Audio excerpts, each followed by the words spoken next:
Ini adalah mantan flagship limbah Korea yang harganya saat ini cuma 2,5 jutaan aja. Oke deh, gak usah berbasa-basi lagi, langsung aja kita bakal bahas smartphone yang satu ini, tapi setelah bumper dulu.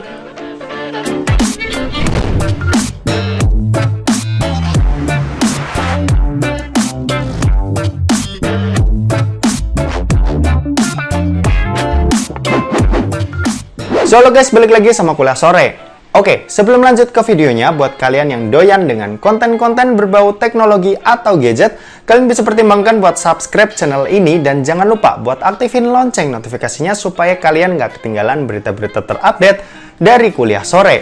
Oke, ini adalah LG V40 ThinQ, smartphone flagship milik LG yang rilis di tahun 2018. Smartphone ini sendiri hadir dengan harga rilis tuh di $900 atau sekitar 12,5 juta kalau dirupiahin. Nah, di Indonesia sendiri harga secondnya ini bisa kita tebus dengan harga yang cukup murah, yaitu sekitar 2,5 sampai 2,9 juta rupiah aja. Buat desainnya sendiri, smartphone ini layaknya smartphone flagship ya, yang pakai material bodi kaca dengan finishing matte yang bener-bener premium banget kalau dilihat. Di bagian belakangnya ini kita juga masih bisa melihat adanya fingerprint sensor ya, yang masih wajar ditaruh di smartphone flagship tahun segitu. Buat kecepatan bacanya ini lumayan tergolong cepat, meski kalau dibandingin smartphone zaman sekarang itu masih berasa kurang cepat. Kalau buat di sisi-sisinya ini pakai material aluminium frame yang di sisi atas ini ada lubang mic, di sisi kanan ada tombol power dan SIM tray slot yang isinya ini hybrid. Jadi kalian bisa pilih tuh mau pakai 2 kartu SIM atau 1 kartu SIM plus 1 kartu micro SD tambahan. Buat di sisi kiri ada tombol volume dan tombol Google Assistant. Sementara buat di bagian bawahnya ini ada lubang jack audio 3,5 mm, lubang mikrofon, lubang USB-C dan grill speaker bawah yang ini jenisnya masih mono.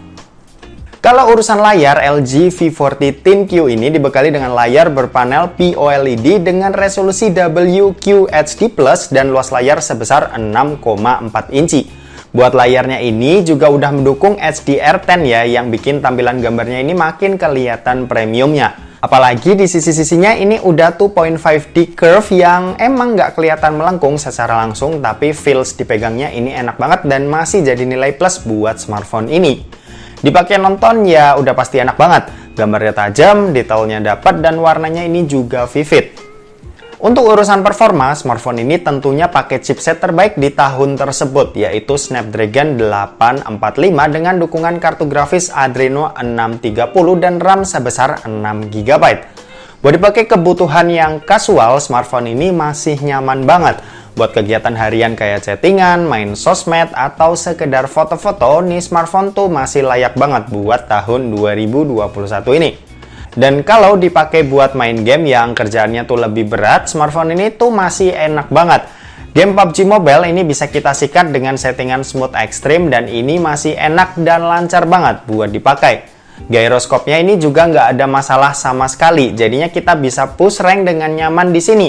Sementara kalau dipakai buat main game Genshin Impact, smartphone ini sebenarnya enak-enak aja waktu awal-awal game. Cuma lama-kelamaan HP-nya bakal kerasa panas karena bodi kacanya tadi dan agak kurang nyaman buat dipakai main lama-lama.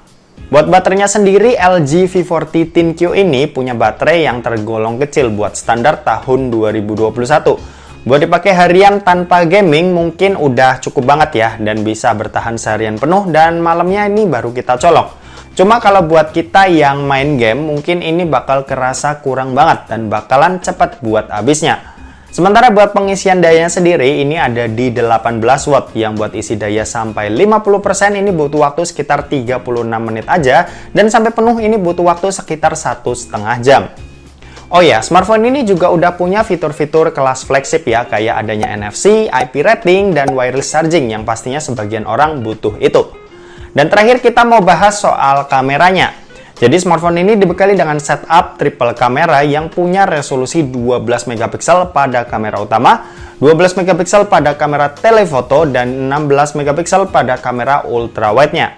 Sementara kalau buat kamera di bagian depan ini ada kamera beresolusi 8 megapiksel sebagai kamera standarnya dan 5 megapiksel sebagai kamera wide-nya. Buat hasilnya ini masih cakep banget buat tahun 2021. Bahkan smartphone mid-range 5 jutaan zaman sekarang ini masih bisa diadu sama smartphone yang satu ini. Dynamic range-nya ini cukup luas meski shadow-nya agak kurang detail. Gambarnya cukup tajam dan warnanya juga hampir mirip sama objek aslinya.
Oke, jadi ini adalah perekaman video kamera belakang dari LG V40 ThinQ, direkam pakai resolusi 1080p 30 fps.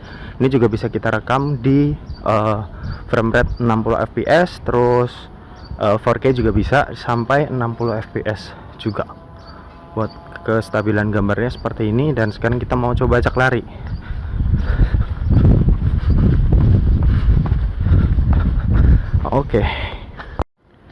Oke, kali ini perekaman video kamera belakang pakai kamera ultra wide, direkam di resolusi yang masih sama, yaitu 1080p 30 fps. Buat hasilnya seperti ini.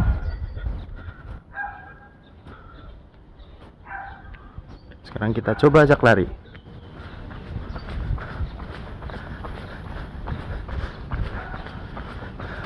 Oke, kurang lebih seperti itu buat hasilnya. Sekarang kita pindah ke kamera depan. Oke, ini adalah perekaman video kamera depan dari LG V40 ThinQ, direkam pakai resolusi 1080p 30 fps, dan hasilnya seperti ini. Ini ada juga lensa ultra wide nya. Nanti kita bakal coba buat perekaman videonya kayak gimana, tapi harus dimatiin dulu. Oke, coba sekarang kita mau lihat yang ultra wide nya.